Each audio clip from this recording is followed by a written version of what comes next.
Predstavte si situáciu, keď sa európski lídri verejne rozprávajú o miery, diplomácii a rokovaniach s Ruskom. Ale v rovnakom čase oslavujú útoky na Moskvu, žiadajú ešte viac sankcií, ešte viac zbraní a dokonca kritizujú vlastných diplomatov za to, že sa vôbec pokúsili nadviazať kontakt s Moskvou. Tak ako to vlastne je?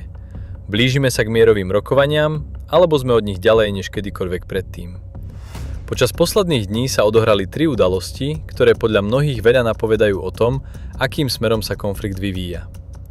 Útok na moskovskú ropnú rafinériu, summit G7 a ďalšia podpora Ukrajiny a napokon diplomatický škandál okolo predsedu Európskej rady Antónia Costu.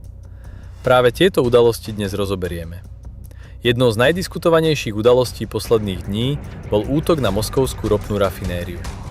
Krátko po útoku zdieľal estónsky minister zahraničných vecí Margus Tsahkna fotografiu horiacej rafinérie a označil ju za fotografiu dňa.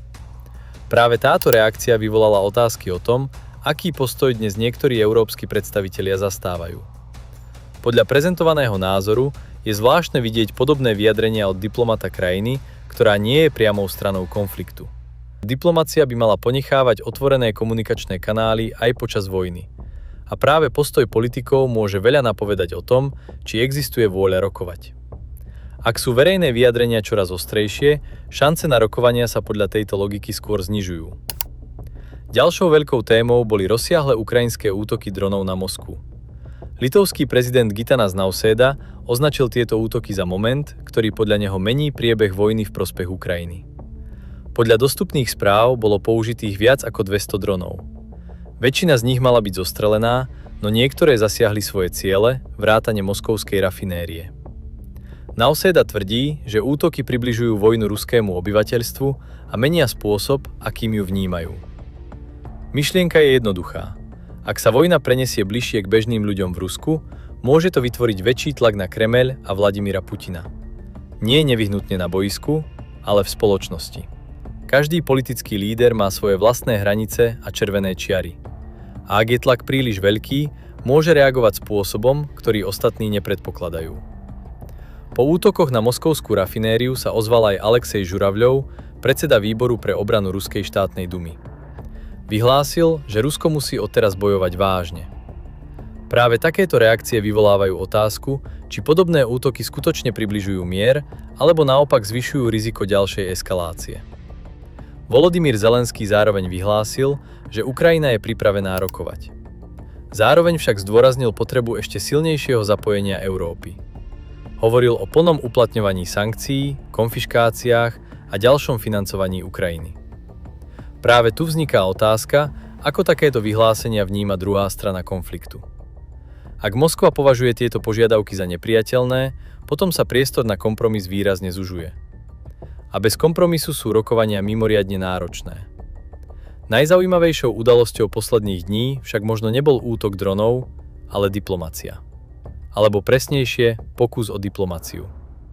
Predseda Európskej rady António Costa sa podľa informácií pokúsil obnoviť komunikačné kontakty s Moskvou. A práve to vyvolalo silnú kritiku. Estónsky premiér Kristen Michal vyhlásil, že Európska únia nemôže byť mediátorom v rokovaniach. Podľa neho by tým oslabila svoju schopnosť podporovať Ukrajinu a vyvíjať tlak na Rusko. Podobnú pozíciu zastáva aj Kaja Kallasová, ktorá zdôraznila, že Európa stojí na strane Ukrajiny. Práve tu vzniká zásadná otázka. Ak Európa nechce vystupovať ako mediátor, kto potom bude sprostredkovávať prípadné rokovania? Situácia sa ešte viac vyostrila po správach, že Costov tím uskutočnil telefonáty s Moskvou. Niektoré členské štáty EÚ údajne o kontaktoch nevedeli dopredu. Najmä pobaltské krajiny mali byť podľa informácií nahnevané. Viacerí diplomati pre politikov uviedli, že niektoré vlády sa o telefonátoch dozvedeli až z médií. To následne otvorilo ďalšiu diskusiu. Kto vlastne hovorí za Európu? Kto by mal viesť prípadné rokovania? A existuje vôbec medzi členskými štátmi zhoda na spoločnej stratégii? Podľa citovaných diplomatov sa všetci zhodujú, že Európa chce mať miesto pri rokovacom stole. Nezhodujú sa však na tom, kto ju tam má zastupovať. António Costa následne vysvetlil, že cieľom kontaktov s Moskvou bolo pripraviť Európsku úniu na budúci vývoj situácie a zabezpečiť ochranu jej záujmov. Podľa jeho tímu diplomati jednoducho robili svoju prácu. A práve táto veta sa stala jednou z najdiskutovanejších. Pre jedných ide o prirodzenú súčasť diplomacie, pre druhých o krok, ktorý vysiela nesprávny signál. Na pozadí toho všetkého prebehol summit G7. Putinov poradca Jurij Ušakov následne vyhlásil, že počas summitu boli Donaldovi Trumpovi údajne predkladané myšlienky, ktoré označil za neužitočné alebo dokonca škodlivé. Zároveň uviedol, že po summite neprebehla žiadna nová interakcia medzi Ruskom a Spojenými štátmi. To len ďalej podčiarkuje, aké komplikované sú dnes vzťahy medzi jednotlivými aktérmi konfliktu. Ak sa pozrieme na všetky udalosti posledných dní, vidíme zaujímavý paradox. Na jednej strane sa čoraz častejšie hovorí o potrebe rokovaní.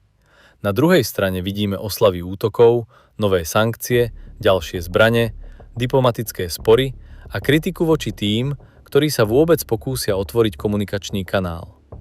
A práve preto zostáva otvorená otázka. Sme skutočne bližšie k mierovým rokovaniam? Alebo sa od nich Európa, Rusko a Ukrajina momentálne vzdiaľujú? Napíšte mi svoj názor do komentárov. Myslíte si, že v blízkej budúcnosti uvidíme skutočné rokovania medzi Ruskom a Ukrajinou? Ak sa vám video páčilo, nezabudnite dať odber, like a zdieľať ho ďalej. Moje meno je Peter Ťurek a vidíme sa pri ďalšom videu.